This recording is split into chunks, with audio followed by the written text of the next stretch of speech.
नमस्कार. आता मी आपल्याला सगळ्यांना एक ॲपल म्हणून जे आपल्याला सगळ्यांना परिचित फळ आहे तर त्याबद्दल काही माहिती देणार आहे. सर्वप्रथम मी आपल्या सगळ्यांचं या ठिकाणी मनापासून स्वागत करतो. ॲक्च्युली या फळाच्याबद्दल जेव्हा मी आपल्या इथे हे होऊ शकतं या गरम वातावरणात किंवा सपाट मैदानी इलाक्यामध्ये याच्याबद्दल जेव्हा मी डॉक्टर माळी आहेत आपल्या इथले त्या डॉक्टर माळींशी जेव्हा मी ही चर्चा केली तर तेव्हा त्यांनाही सुरुवातीला याच्याबद्दल जरा आश्चर्य वाटलं.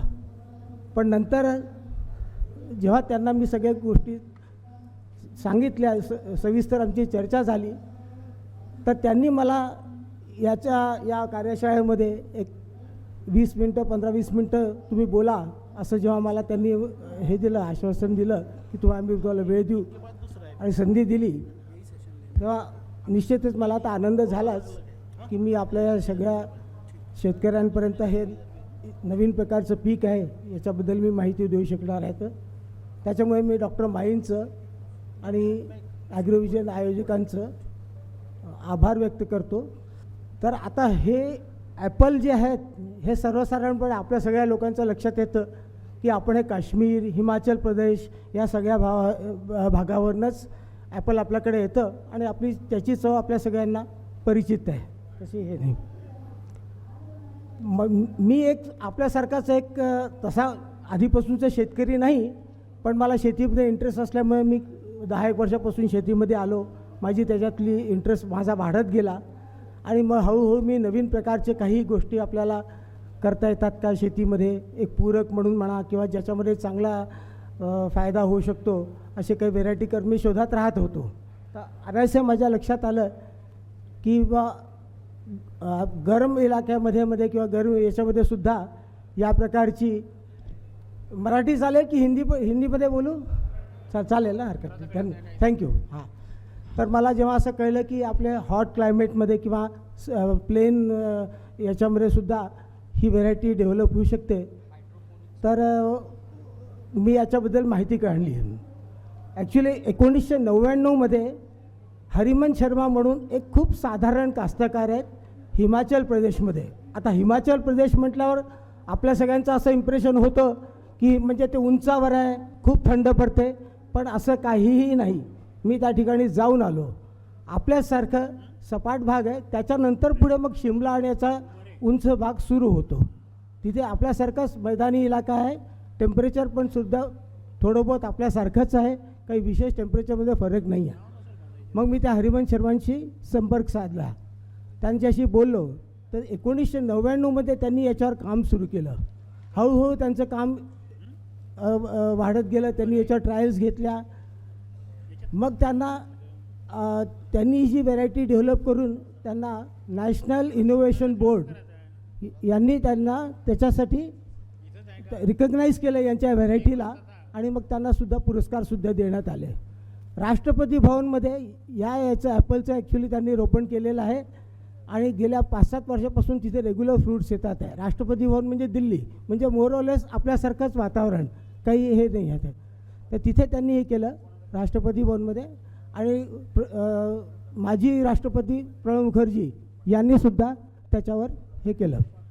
त्याच्यावर म्हणजे त्यांना स्वतः त्यांचे आभार हे केले आणि त्यांचं कौतुक केलेलं. तर गडकरी साहेबांना पण सांगितलं आणि हरमन शर्मांची इच्छा होती की गडकरी साहेब स्वतः एक प्रोग्रेसिव्ह फार्मर आहेत ते त्यांची भेट घ्यावी. मग मी त्यांच्याशी चर्चा करून त्यांची दिल्लीला त्यांच्या निवासस्थानी भेट घालून दिली. जेव्हा गडकरी साहेबांना मी या पर्टिक्युलर क्रॉपबद्दल बोललो तर त्यांचा सर्वात पहिला प्रश्न होता की या फळाची चव कशी राहील. आता त्यांनी जेव्हा पहिल्यांदा मी नागपूरलाच भेटलो होतो तर तेव्हा त्यांना म्हटलं मी खूप चौकशी केली कारण नॉर्मल जे आपल्याला ॲपल आपल्याला बाजारात अवेलेबल होतात यांचं सीझन साधारणपणे सप्टेंबर-ऑक्टोबरपासून सुरू होतो. पण ही व्हेरायटी आपल्या इथलं हे हॉट क्लायमेट असल्यामुळे याचं फ्लॉवरिंग जानेवारीपासूनच सुरू होऊन जातं आणि याचं फळ जे आपल्याला साधारण मे-जूनमध्ये मिळतं. याचे हार्वेस्टिंग करायला मे जूनला अवेलेबल राहतं. तर गडकरी साहेबांनी जेव्हा मला प्रश्न विचारला की जे चव कशी आहे, तर मला या भागातलं काही कास्तकारांची नावं माहिती होते, पण सगळ्यांकडचे फळ ऑलरेडी संपून गेलेले होते. पण अचानक मला कळलं की पांढरकवड्याजवळ ढोकी म्हणून गाव आहे, त्या गावात एक जगदीप सिंग काळे म्हणून आहेत, त्यांनीसुद्धा याची काही झाडं लावलेली होते आणि त्यांचं ऑलरेडी 3-4 वर्ष त्या झाडांना होऊन गेलेले होते. त्याच्यामुळे शेवटचे मला हार्डली बोरा एवढे 3-4 फळ मिळाले त्यांच्याकडनं. ते मी इथे बोलावले आणि ते सगळे फळ घेऊन मी गडकरी साहेबांपर्यंत गेलो.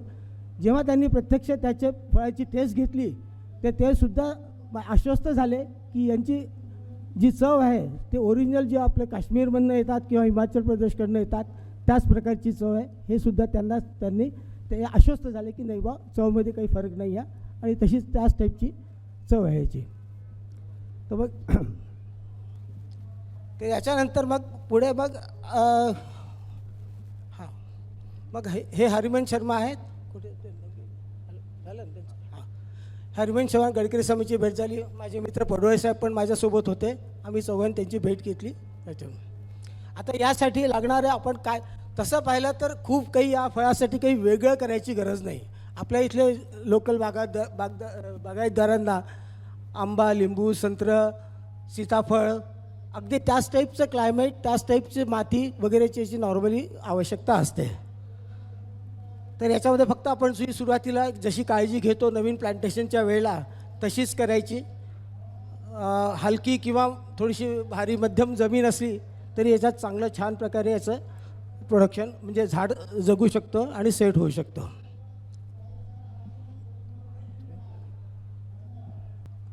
आता हवामानाचा प्रश्न, जसं ते मी म्हटलं की नॉर्मल व्हेरायटीला साधारणपणे 800 ते 1000 चिलिंग आवर्स ची गरज असते.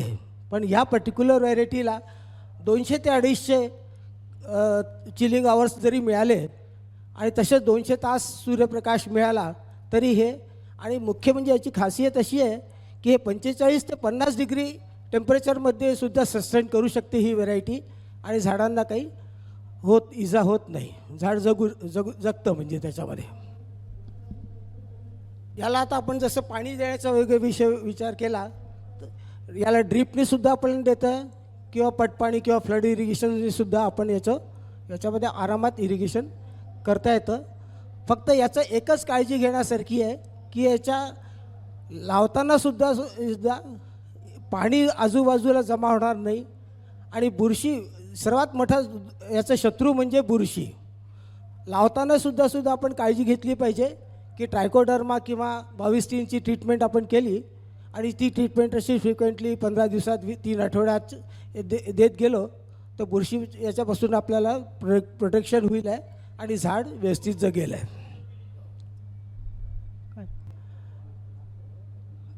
नॉर्मल आपण जे फळबागमध्ये जे काय म्हणतात त्याला आपण खतं वगैरे वापरतो तीच खतंसुद्धा याला द्यायची आहे. याला काही विशेष करायची गरज नाही. ज्यांना ऑर्गॅनिक करायचं आहे ते ऑर्गॅनिकसुद्धा आपल्या जीवामृतनीसुद्धा वगैरे याचे ठेवू शकतात. आणि असं ऑब्झर्व केलेलं आहे की जीवामृत दिल्यानंतर झाडांची जी वाढ वगैरे होते ती अगदी व्यवस्थित जशी आपल्या अपेक्षित आहे तशीच वाढ होते आणि जीवामृतनीसुद्धा या झाडाची आपण चांगली वाढ करून घेऊ शकतो.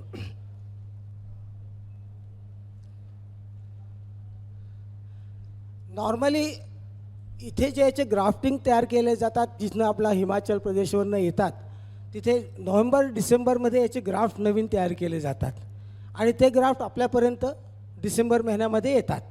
तर डिसेंबर महिन्यामध्ये नवीन फ्रेश ग्राफ्ट आपल्याकडे आलं तर ते फ्रेश ग्राफ्ट आपण डायरेक्ट जमिनीमध्येही लावू शकतो किंवा आपल्याला असं वाटलं की आपण पॉलीबॅगमध्ये त्याला काही दिवस तयार करू आणि उन्हाळ्या वगैरेपासून सावलीमध्ये ठेवून प्रोटेक्शन करू तर त्या पद्धतीने सुद्धा लावायला हरकत नाही त्याच्यामध्ये. त्याच्यामुळे आणि जर 1 वर्षाचं तयार झाड लावलं आणि आपण जमिनीने लावलं तर जे आपल्याला काळजी घेणं खूप सोपं होतं आणि 1 वर्षाचं डेव्हलप झाड लावलं तर पुढच्या वर्षीपासून त्याची आपल्याला प्रॉपर निगा ठेवायला सोपं जातं त्याच्यामध्ये. हा एक त्याच्यातला आणखी आहे. साधारणपणे 1.5 बाय 1.5चा गड्ढा करून 1-1.5 फूट गड्ढा करून त्याच्यात शेणखत किंवा दुसऱ्या ऑर्गॅनिक मॅटर्स वगैरे टाकून आपण झाडाचं त्याची लागवड करू शकतो.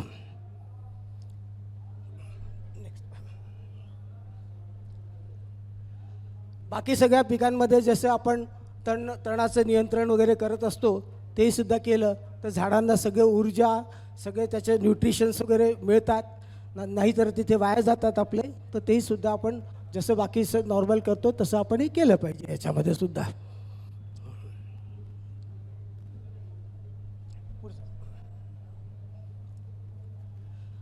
आता तशी पाहिले तर जगभरामध्ये 7,500 वेगळ्या वेगळ्या ॲपलच्या जाती अवेलेबल आहेत.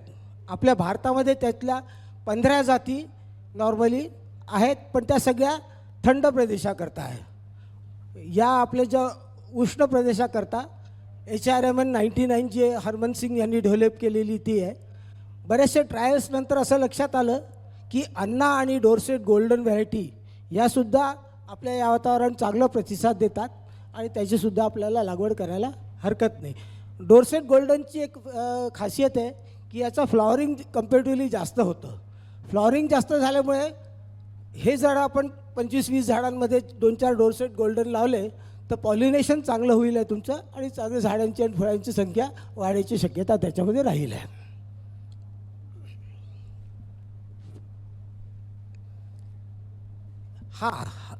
चांगलं आपल्याला प्रोडक्शन घ्यायचं असेल तर याच्याबद्दल प्रूनिंग आणि कटिंग हा खूप महत्त्वाचा भाग आहे याच्यामध्ये. साधारणपणे 3 वर्षाचं किंवा 2.5-3 वर्षाचं झाड झालेलं असेल तर नोव्हेंबर-डिसेंबरच्या महिन्यामध्ये, नोव्हेंबरच्या शेवटी किंवा डिसेंबरच्या पहिल्या आठवड्यात या पद्धतीने याला आपल्याला कटिंग प्रूनिंग केलं पाहिजे, जेणेकरून पुढचे जे पालवी फुटणे किंवा पुढचे जे फ्लॉवरिंगचं होईल आहे ते योग्य प्रमाणात आणि भरपूर आपल्याला जास्ती प्रमाणात होईल आहे आणि ज्याच्यामुळे आपल्याला फळांची संख्या चांगली मिळू शकेल आहे त्याच्यामध्ये. हा एक महत्त्वाचा भाग आहे याच्यामधला. साधारणपणे एक मिनिट मागची साईड दाखवू.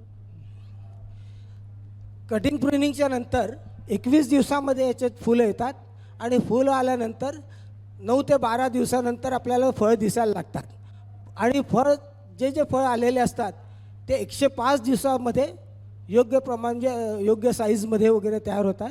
मग जेणेकरून आपण त्याला हार्वेस्टिंगचे ते 105 पण हाच पिरियड साधारणपणे 15 मेच्या आसपास ते 15 जूनपर्यंत ही व्हरायटी. हा सर्वात मोठा या पर्टिक्युलर व्हरायटीमध्ये फायदा आहे. काश्मीर किंवा हिमाचल प्रदेशचे जेवढी जे हे हार्वेस्टिंग होतं ते साधारण सप्टेंबर-ऑक्टोबरच्या पुढे होतं. तेव्हा मार्केटमध्ये फ्रेश फळ कुठेच नसतात. जे काही फळं उपलब्ध असतात ते सगळे कोल्ड स्टोरेजचे फळं असतात. वेरज आपल्या इथे अर्ली मिळाल्यामुळे आपल्याला भावही चांगला मिळू शकतो या फळांना आणि हे फ्रेश फळ म्हणून बाजाराला याची डिमांड पण सुद्धा चांगली राहील आहे. आता हे हळूहळू जे आत्तापर्यंतच्या लोकांनी याच्यावर याची जे लागवड केलेली आहेत ते 3-4 प्रकारचे याच्यावर हे रोगांचा प्रादुर्भाव होण्याची शक्यता असते. तर त्या बाबतीत तुम्ही जेव्हा लावाल त्याच्यात काय काय ट्रीटमेंट करायची असेल तर आम्ही तुम्हाला सविस्तर त्याच्याबद्दलची माहिती देऊ. किंवा आता माझ्यासोबत प्रदीप गुप्ताजी म्हणून आहेत. मी हे माझं प्रेझेंटेशन झाल्यावर त्यांना मी 5 मिनटाकरता विनंती करीन की या सगळ्या रोगांच्याबद्दल किंवा बाकी लागवडीच्याबद्दलसुद्धा ते तुम्हाला एक 5 मिनटाची माहिती देतील त्याच्यामध्ये.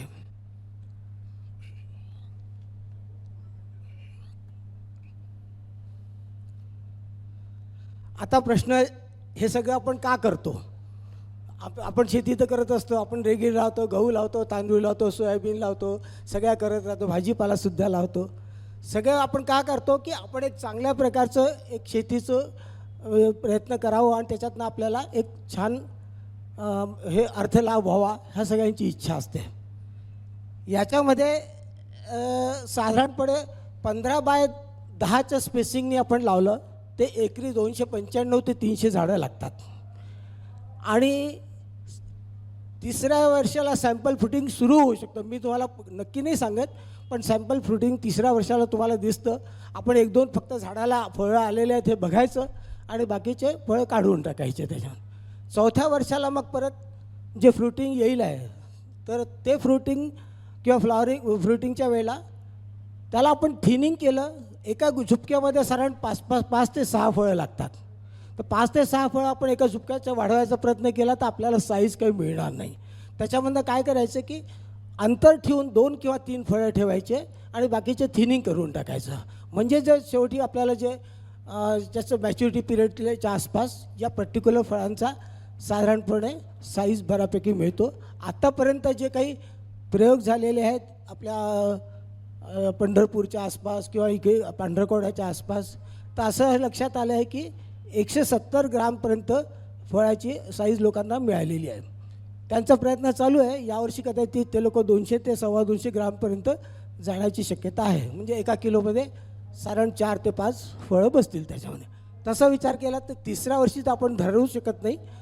चौथ्या वर्षी आपण थोडंसं त्याचा विचार केला, प्रत्येक झाडाला 2-2, 4-4 फळ जरी ठेवले तर त्याच्यामध्ये साधारणपणे 8 किलो प्रत्येक झाडामध्ये आपल्याला चौथ्या वर्षीला मिळायची शक्यता राहते. आणि मग हळूहळू ते प्रत्येक वर्षी 10 किलो 15 किलोनी वाढत साधारणपणे 6व्या वर्षी हे 55 ते 60 किलो आपल्याला मिळतं. आणि 8व्या ते 10 वर्षी 80 ते 100 किलोसुद्धा आपण त्याची झाडांची कशी निगा ठेवतो, झाडांना वेळोवेळी कसं त्यांना आपण खत पाणी देतो, न्यूट्रिशन करतो, रोगराईपासून वाचवतो, याच्यावर अवलंबून म्हणून साधारणपणे 8व्या वर्षीपासून 70-80 किलो ते 1 क्विंटल फळ मिळायची शक्यता त्याच्यामध्ये आहे. आता मी मधल्या पिरियडमध्ये आपण केलं की समजा मला क्रॉप 7व्या वर्षी वगैरे मिळायला सुरुवात झाली तर 60 किलो जरी आपण एका झाडापासून विचार केला आणि 300 झाडं आपल्या एकरी लागलेले आहेत तर 6 त्रिक 18 म्हणजे 1800 किलो आपल्याला त्याच्यामध्ये उत्पन्न मिळेल. 1800 किलोचा आपण 100 रुपयाच्याही भावाने विचार केला तर 7व्या-8व्या वर्षीपासून आपल्याला 1,80,000 रुपयाचं याच्यापासून मिळायची शक्यता त्याच्यामध्ये आहे.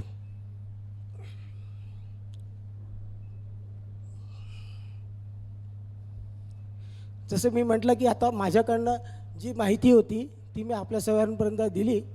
याच्यापुढे थोडंसं आणखीन रोगराई किंवा बद्दल मी माझे मित्र प्रदीप गुप्ता यांना विनंती करीन की त्यांना आपल्याला याच्याबद्दल 1-4 शब्द सांगावे. नमस्कार. अनिरुद्ध जी ने आपको अभी और एप्पल को कैसे लगाना और कैसे किस प्रकार की ज़मीन और इत्यादि इस बारे में बताया. 2-3 चीज़ों को मैं थोड़ा आपको और करेक्ट करना चाहूँगा.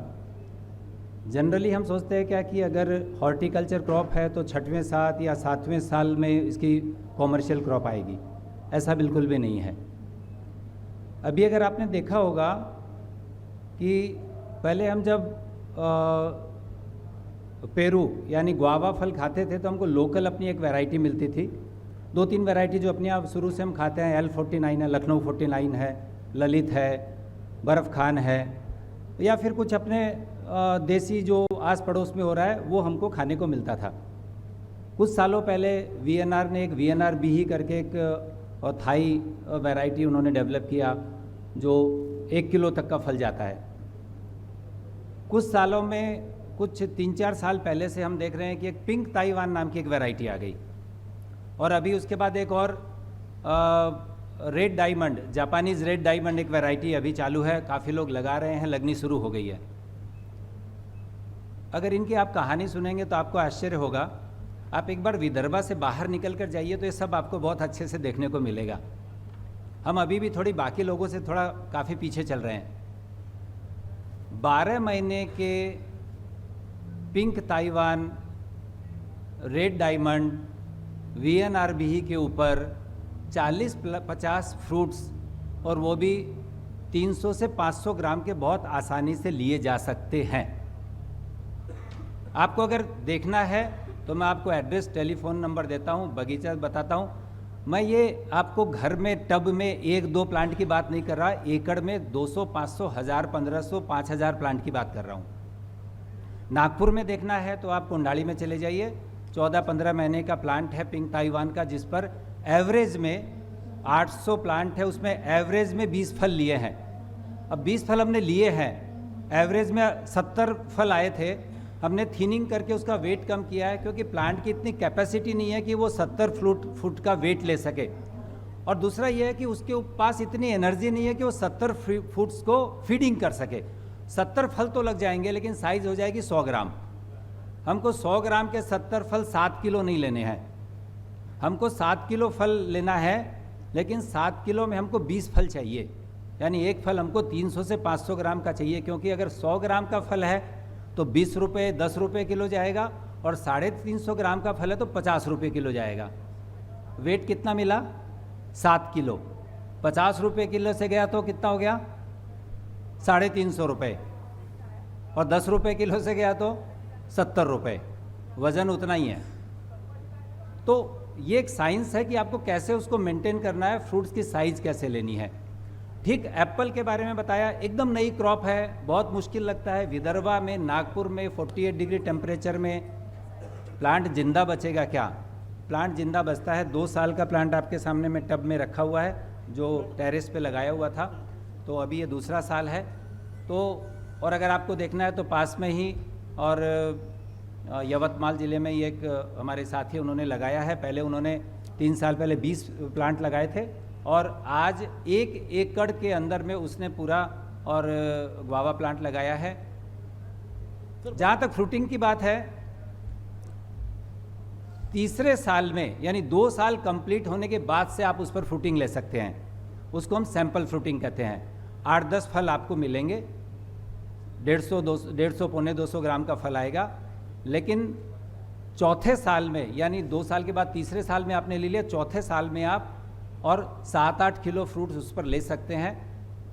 डिपेंड करता है कि आपने उसको फीडिंग कैसे किया है। हमारे यहाँ पर कैसा कंसेप्ट है, छोटी सी गाय थोड़ा सा खाए, ढेर सारा दूध दे और लात भी नहीं मारे, है ना, ऐसा ही है ना। तो हम जब खर्चा करने खिलाने की बात आएगी तो रैशनिंग 5 ml 10 ml 10 ग्राम, और उससे मांगेंगे कितना? 5 लीटर 10 लीटर। अरे भाई, आपने खिलाया 2 किलो है तो 4 किलो दूध, 4 लीटर दूध कैसे देगी वो? खिलाओ ना 12 किलो उसको, 8 लीटर दूध देगी ना। 20 किलो खिलाओ, देगी 12 लीटर दूध। तो प्लांट के साथ भी वैसा ही है, जितना आप फीडिंग करोगे, न्यूट्रिशन जैसे जैसे दोगे, उतना वो आपको रिटर्न देता जाएगा। यूपी बिहार में इस मामले में एक बहुत अच्छी कहावत चलती है, हंसी मजाक में वहाँ के लोग कहते हैं, जितना खाई उतना हगी। समझ गए आप? मतलब प्लांट का भी वैसा ही है कि प्लांट को, झाड़ को आप जितना खिलाओगे उतना वो आपको रिटर्न देगा।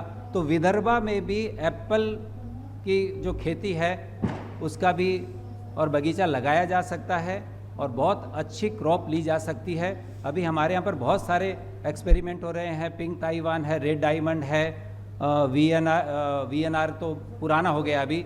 NMK1 गोल्डन की जो वैरायटी है सीताफल की, लगा के लोग 500 ग्राम 600 ग्राम का सीताफल विदर्भा में, नागपुर के आसपास लोग ले रहे हैं। 10 साल पहले हमको ब्रोकोली क्या थी, कैसे होती है, नहीं मालूम था। आज रेड कैप्सिकम, येलो कैप्सिकम सब यहाँ पर हो रही है। तो घबराने की ज़रूरत नहीं है। अगर आप करना चाहते हैं तो 10-20 पौधों से शुरुआत कीजिए, 3 साल तक देखिए। 3 साल में आपको ऐसा लग जाता कि हो जाता है तो लगाइए 2 एकड़ 5 एकड़। तो बिना घबराए आप इसके बारे में ज़्यादा जानकारी के लिए वहाँ पर टेलीफोन नंबर दिया गया है, आप संपर्क कीजिए, और जो भी आपके इसके बारे में और जो भी टेक्निकल गाइडलाइन है वो सारी आपको समय समय पर मिलती रहेगी। इस बात का आश्वासन देकर मैं समाप्त करता हूँ। नमस्कार। नमस्कार. नवीन नवीन करायचा प्रयत्न करत राहावा म्हणून हा प्रयत्न सुरू आहे, आणि याच्यामध्ये मी MSc ॲग्रिकल्चर आहे. काहीतरी समोर पोटेन्शियल दिसतं आहे म्हणून मी त्याच्यामध्ये पाहतो आहे. आणि 2 वर्षापासून जे झाडं लावलेले आहेत ते अतिशय दुष्काळी परिस्थितीमध्ये पाणी कमी असतानासुद्धा टिकून आहे, आणि आता त्याची छान पालवी फुटली आहे. नुकतीच त्याची कटिंग पण केलेली आहेत, आणि एक 10-15 दिवसात त्याचं फ्लावरिंग इनिशिएट होऊन त्याला यावर्षी फ्रूट येईल, आणि ते फ्रूट आपल्याला बघायला पण मिळेल. काटोळजवळ लावलेलं आहे ते एक चांगलं पीक आहे, आणि आपल्या भागामध्ये जर झालं तर एक चांगला पर्याय आपल्या या शेतकऱ्यांना मिळेल. प्रयत्न करत राहावा, यश आपल्याला नक्की मिळेल. काही तर ते शिकवून जाईल, आणि जास्त माहिती पाहिजे असेल तर नंबर दिलेला आहे, पूर्ण टेक्निकल इन्फॉर्मेशन त्याच्यात मिळेल. धन्यवाद. हा नंबर जो दिलेला आहे 9822278300, त्या बोर्डवर पण दिलेला आहे नंबर 9822278300, आणि तिथे SMS केला तरी चालेल तुम्ही या नंबरवर. त्यावर तुम्हाला रिप्लाय मिळून जाईल आणि पुढचे काही तुमच्या ज्या क्वेरीज असतील त्याच्यावर रिप्लाय आणि डिस्कशन